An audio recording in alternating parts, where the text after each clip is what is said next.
includes programs. So there are groups indirectly connected that may not seem as explicitly connected. And that's certainly not the whole neighborhood. That's some other groups. And in terms of the height and density issue, I was there with at the meeting with Historic Preservation. And I did say, and I think Mr. James is also involved in this also, aren't you? About the height at one of the meetings. Yes. Historic Review did get the height to come down from what to what? You had that tower element in there? Yeah, we had a tower that was probably closer to 120 or 125 feet, and that came off and rearranged the building, lowered the whole thing, and condensed the density and set back off the corner of Mozart and Fuller, and we really changed the massing to address the contextual issues from where it started. I mean, it's significantly changed. But for example, the gentleman who lives across the street, who I think you've been in touch with, Mr. Fishman, you know, he was asking that, you know, could this be more on par with the apartment building across the street, which is 5 stories, but this is going to be 9 stories or higher, so it's almost double.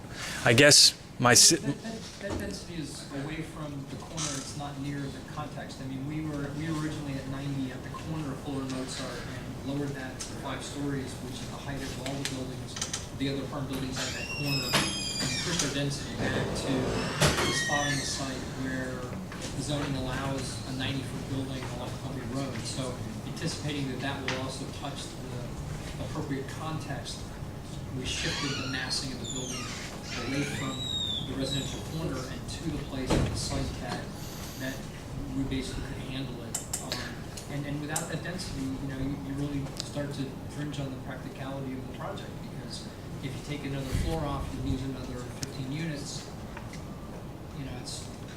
You lose how It much? starts, you know, I mean, we gave up, there's something else that architecturally we've done that seems to get lost in a lot of this, is that by giving back the significant major spaces in the embassy, you know, the staircase, the monumental staircase, the ballroom, which is a huge room, the library, the entrance hall, you know, we're giving up 7 units that could have been made into the space that we had originally designed for 7 apartments. Those 7 apartments are gone. I mean, that's a huge amount of money that developers giving up to give that back to the community. They don't have to do that. The interior of the building is not protected. It's not, there's no landmark status. They could pack 7 more units easily into that building and get, you know, another, I don't know how many millions of dollars. And that's. I mean, that's I'm not arguing with what you've done yet, but Yeah. the latest iteration that was shown, people again expressed concerns about height. And I guess what I'm asking is the ANC is how does the vote tomorrow affect your position on height and density of the project? Does it? If not, will that be taken at a later date, or is it going to be part of the package deal? Chris, if you can, I can't answer the technical part, I'll leave that to Chairman Reynolds. But, I mean, if I could, just one of the challenges we had, and one of the things that made me nervous with this, like Mr. Lyne was saying, he's been here for 5 years, we haven't had a PUD. It's, you know, I understand correctly, there was one PUD, it was the garage with the condos above it. the lofts of that. The lofts. Okay. Yeah. All right. 21, K21. You know, and it's a challenge of, you know, where do you draw the line, what have you, and, you know, in the case of the person who was concerned about the 90 feet, I think I know who that is, you know, the significant other there, I reached out to her first, and early on, because I was concerned, thinking they're not going to get a single bit of sunlight, this has a direct impact upon the value of the property, and the response I got was, we got concrete, we got this kind of dirty wall, and concrete lot to look at, you know, it can't get much worse than that. All they asked was for effective security street lighting, because they have real issues there. You know, so I mean, it's one of those, That's not what my understanding. We're able to appease everyone on every issue. On the technical issue of 90 feet, I guess I need to leave that to someone who has a... Well, I mean, all I can comment on was this thing started with a lot off, and the mass did move. So, you know, there was a realignment of this, and I thought it moved in the right direction. And piggybacking on what Commissioner Lanning said, you know, there have been projects where there has been a real sensitivity towards height, a real sensitivity towards mass, towards density. I haven't seen that coming from people that, what is it, Stephanie Peterson, who lives across the street? I mean, across the street. Tony DePaz. I mean, you know, what I'm getting is, I get a chance to buy a parking space, build this thing. Well, that's because She wasn't even asking about the height, they got the so- sense that this was already a done deal, like it's already kind of out the station. To answer your specific question, tomorrow we're voting on the amenities package, and that's what we're voting on, period. So, I mean, people can draw different conclusions, and they will, but tomorrow we're voting on the amenities package, and that's it. And to clarify, the amenities package is not closed? Well, let me recognize Mr. James then, and then we're gonna go to votes. Mr. James? I wonder, can I ask a question to Mr. Bieber through you? Mark? Yeah, sorry.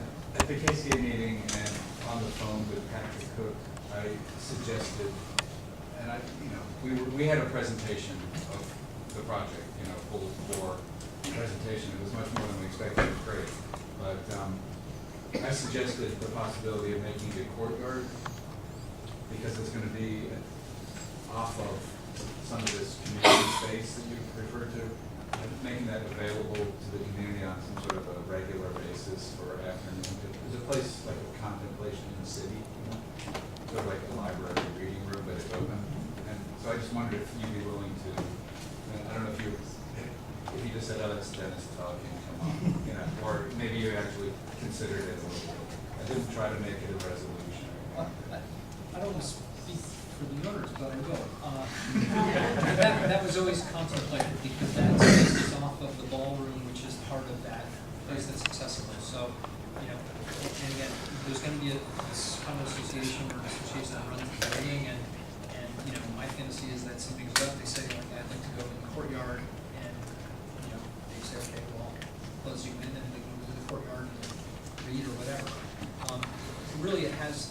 The only concern that we've talked about internally on the project is how the building gets secured so that someone doesn't wander from that space. But that's an internal fob issue. And I think that's easy enough resolvable. But we have talked about that, and that was always contemplated as part of that public space give back, so to speak. So that. Okay. Would you mind if the commission endorsed that idea as well? Commissioner Commando? So is there going to be a separate vote on the project as apart from the amenities package? Well, once again, when it's on the floor, things can be brought up, amendments can be brought forth. I have, in all the meetings I've been to, and all the people I've worked on, I rely a great deal on what I hear back from the constituents in a single-member district through the representative in that district. I personally have operated on the assumption that the person representing that district, if they've got an objection to it, then we really drill down on it. Commissioner Lanning hasn't come to me with anything like that. Everything that I've seen is there have been changes to things. As I said, the height did drop, the mass was rearranged. I was very encouraged to see that the exit from the parking garage was going to be moved closer to Columbia Road. I could really see a problem with one time it was contemplated both the entrance and the exit would be both on the foot. So I've seen some progress on this. I guess my question wasn't substantive as much as just procedural. Like, does there need to be a vote coming out of commission? Well, absolutely. I mean, this is our opportunity to weigh in on this case. We can talk about height, we can talk about density, we can talk about color, we can pretty much comment on anything we want. Some of the things will be listened to a little more closely than others. As I said, I haven't seen any objections coming back on height or density, not to me. I don't know, maybe other commissioners here may have heard something different. But from them, and we have been engaged with people that live across the street. I have, personally, and they have come to the committee meetings. So for me, that part, I'm comfortable with. I'm comfortable with it at this height. I'm comfortable with it at this density. I'm comfortable with it at this length. As I said, though, this is something that if some other commissioner wants to put something on the floor, it's of course, it's certainly allowed.